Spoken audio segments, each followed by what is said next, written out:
Namo tassa bhagavato arahato samma sambuddhassa.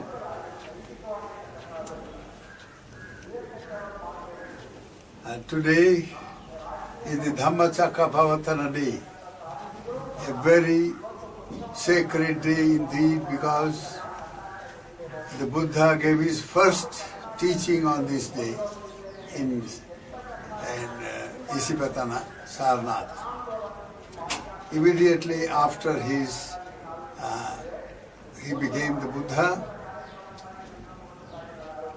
on the full moon day of Vaisakha, he went into Samadhi for 8 weeks, 7 actually, but the last one 2 he was engaged, during which he tested all that he had discovered during his bodhi, that is the enlightenment. Now, having discovered the ultimate truth, the mission of the Buddha, the supremely enlightened teacher of gods and men, is fulfilled only when the discoveries are well shared by all beings. Because the path of enlightenment is meant for everyone. Buddha became enlightened, the supremely enlightened one, exactly because he wanted that everyone should also become enlightened, to be free from the bondage of worldly existence. When he was asked, what is the sum and substance of your discovery, of your teachings of enlightenment? The Buddha said, Dukkhaṁ ceva paññāpevi dukkhasya ca nirodho. I say that life is impermanent, life is imperfect. It's full of problems, no doubt. Life is ultimately dukkhamaya. You see, it is suffering in some form or other. But there is also a way out of this. Dukkhaṁ ceva paññāpevi. I point out that there is suffering in the world, there is no doubt, because life is basically impermanent, therefore imperfect. And that being so, the only thing that is worth doing or worth trying to get is to be liberated from a state of suffering. So the Buddha said there is suffering, but there is also a way out. There is also the cessation of suffering. A very great message of hope indeed. So, after he became the Buddha in May, he plunged into Samadhi for 2 months and tested all his discoveries and found out that yes, this indeed is the path, universally valid and incontrovertible. Nobody can say no to this. And it is something that everyone can achieve. So, after testing, on this day, the Buddha started from Bodh Gaya. It's nearly 100 and odd miles. But in the morning he had his Pindapata, the alms round, and then he started for Varanasi, where his 5 erstwhile disciples who had left him, thinking that he had renegated. You see, he has given up his all the penances and the self-mortification he had undertaken. So he is not going to be a Buddha and all that, so they had left him. But they were mistaken. They went to Banaras, in Pakistana, which was a very big park, really, a royal park, where animals were, you see, a kind of asylum for the animals. And So they were staying there, doing nothing but just waiting. Now Buddha goes there on this day. Morning he starts, in the evening he reaches there, he uses his supernormal power, and on the way he meets Upaka, a seeker of truth but given to self-mortification. So the question of getting truth does not arise. Unless you are on the right path, you cannot get the right goal. So here Buddha reaches there, and these disciples, they say, they just try to ignore him, and Buddha then tells them, look here, the truth has been discovered indeed, and they now listen. First of all they hesitated, but later on they listened to him, and there he gave this first teaching, this entitled Dhammacakkapavattana Sutta, the setting in motion the wheel of truth. Now the word wheel, chakka, is symbolical and very, very meaningful indeed. Now this sutta, or the discourse, the first discourse of the Buddha, it contains the very core teaching, the fundamental discoveries of the Buddha, all are adumbrated in this sutta. Thereafter, whatever he taught for 45 years,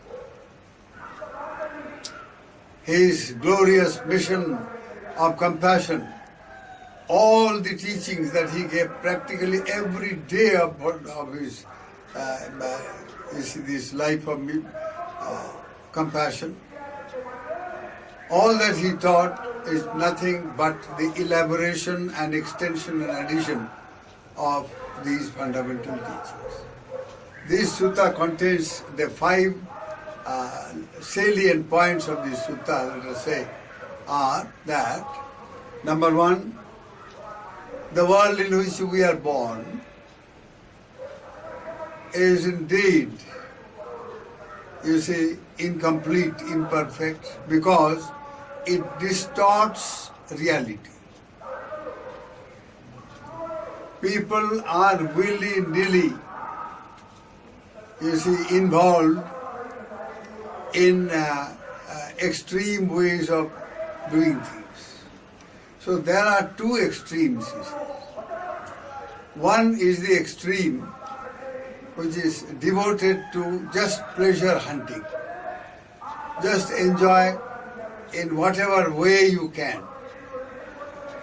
Enjoy sensual pleasures, enjoyment in the form of sensual pleasures of all kind, through all the 5 senses, nice things, whatever is attractive, enjoy them.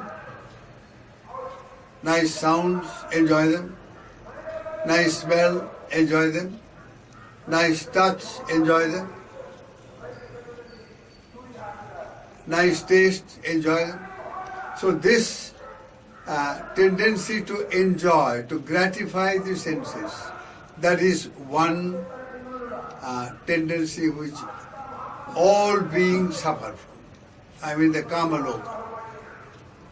In the world of desire, this is where they are caught up. In some way or other. Get up in the morning, first thing you do is to wash your mouth, because it smells. It's terrible. You can't talk to people. You start the day with smelling. So the first thing you do is get out of that smelly thing, wash yourself, and feel, oh, you are very nice and beautiful, and so forth, and then start eating. The first thing, enjoy. And the whole day it goes on one after the other, gratification of the senses and enjoyments, in whatever way. Life, you see, most people are given to earning a livelihood. They have to live. So there is this craving to live, craving to exist. Just as there is a craving to enjoy pleasure, there is a craving to exist in the worldly existence. however imperfect it may be, however troublesome it may be, but no, I must exist. This continuation of existence, whether it is perfect or not, it doesn't matter. You keep on existing just for its sake. Survival mania. Somehow or other you must survive. Even an old man of 100, he still thinks of living. So this craving, this pleasure, you see, the craving for pleasure, craving to exist, now it starts from the time one is born and it goes on and on till one dies. So in between birth and death, driven by this kind of craving and the attachment that craving creates and the delusion that craving goes together with, delusion which conceals truth, which distorts reality. Avidya, unknowing, you see, ignorance of things, or you see, distortion of reality. So, from the time one is born till dying, one gets involved because of craving and ignorance. Avidya bhavatanha, not knowing reality, delusion, and the craving to exist in bhava, in worldly existence. These two drive people all the time, all beings, whether it's a human being or an animal or a ghost or the devas, whatever. They are motivated by these fundamental, very, very profound, deep urges to exist, urges to enjoy, urges to possess, urges to yield power. All this. Now, driven by this, what happens? Automatically you keep on committing all kinds of karma. Kayena, vacha, manasa. Bodily, verbal and mental. By committing these volitional actions, that is intentional actions, you create a karmic force within yourself. They are potent, you develop potency of karma, and they are very powerful. So these karmic accretions or accumulations at the end of life shows themselves in a certain way. Now, for instance, just before you die, you may have an experience where you remember all that you have done during the lifetime, particularly the important ones, very vivid experiences where you recall what you have done, what you have said, what you have thought, and all these karmas are relived. And karma being potent in the form that it produces a result, and particularly in the form of rebirth. So now, driven by these cravings, etc., you are involved in karma, and being involved, you accumulate the karmic forces or potency, and due to this accumulation, you are catapulted into a new state of existence when your death occurs. So on. So birth leads to death. So to be born is only to die, and to die is only to be reborn. So this wheel of birth and death and rebirth and death, this is the nature of samsara. This is called the samsara chakra. So Buddha was concerned as a prince with this problem. The problem that, well, he has got a very good father, very reverential, venerable person, very wonderful mother, wonderful wife, a beautiful little baby son, and all the opulence of royal life, everything. Yet there was emptiness within, because he came, you see, he was not aware of all the realities behind. But once he went out, he was not allowed to go out before.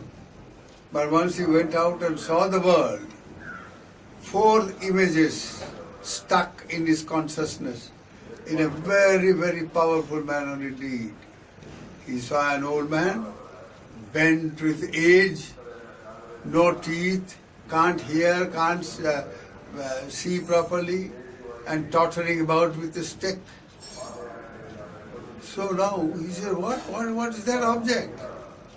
And then this driver, Channa, said, well, all of us going through like that only. Don't worry, Prince, you too will become like that. He said, what? Yes, that's what we are all going destined to. Second image was that of a diseased man, wallowing in the filth and horrible smell, stench, and very, very painful sight indeed. He had never seen all this. He said, yes, the same story. We are all subject to that. So long you are born, you are subject to disease. It is to avoid disease that you eat. Why is this urge to eat? My goodness. To avoid disease, to avoid weakness that comes without nourishment, and all that sort of thing. To enjoy health so that you can enjoy sensual pleasure and you can enjoy this living, continuous living. So this delusion. Then he saw a dead body. Then he saw a monk.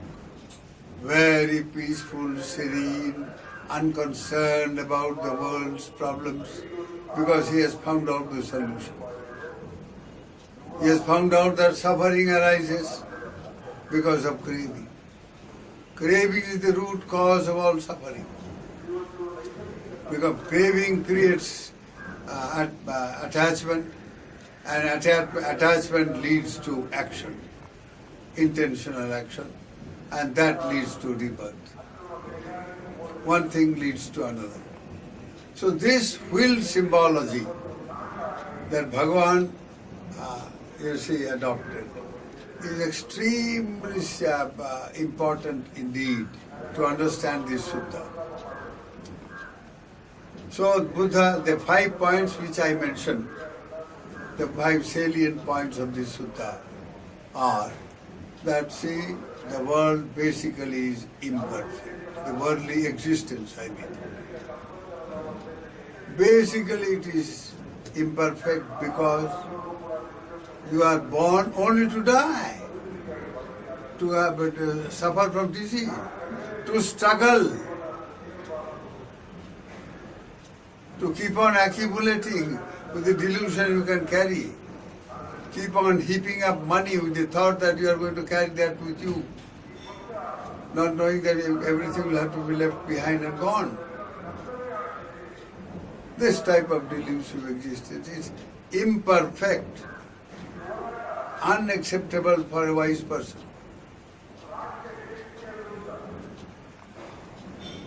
So when he realized this, he wanted to find a solution to it.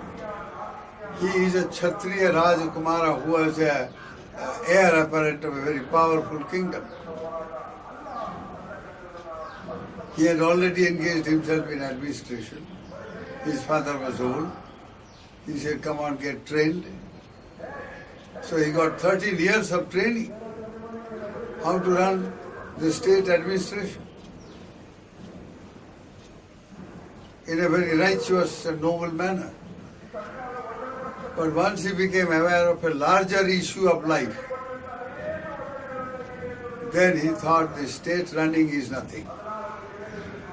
Life running is more important. I must learn how to run life manage life in the appropriate way so that one can be free from all these problems. That is how he became a monk. He left home and left his kingdom and everything, and then ultimately he became the enlightened one and tested all his discoveries. And on this day, these 5 people, they agreed to listen to him. He said, look, there are these 2 extremes. Never make mistake about it. And these extremes are practiced in whatever name. It may be practiced in the name of religion, it may be practiced in the name of some secular thing, science, technology, art. In the name of art and fine art, they keep on enjoying sensuality, nothing but that. In the name of religion, they enjoy sensuality. So in whatever name, whatever the motivation, the primary motivation is this enjoyment of sensuality. So that is one extreme. You have a nice thing, you see some nice things, good fruit, something, you must eat it whether you need it or not.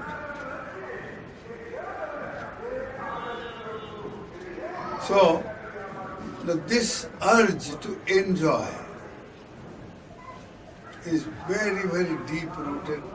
From life to life one has carried this in one's consciousness and it goes on. That is how you create this wheel of worldly existence, samsara. To be born again and again, die again and again, and to be reborn. So now the Buddha discovered that this cycle of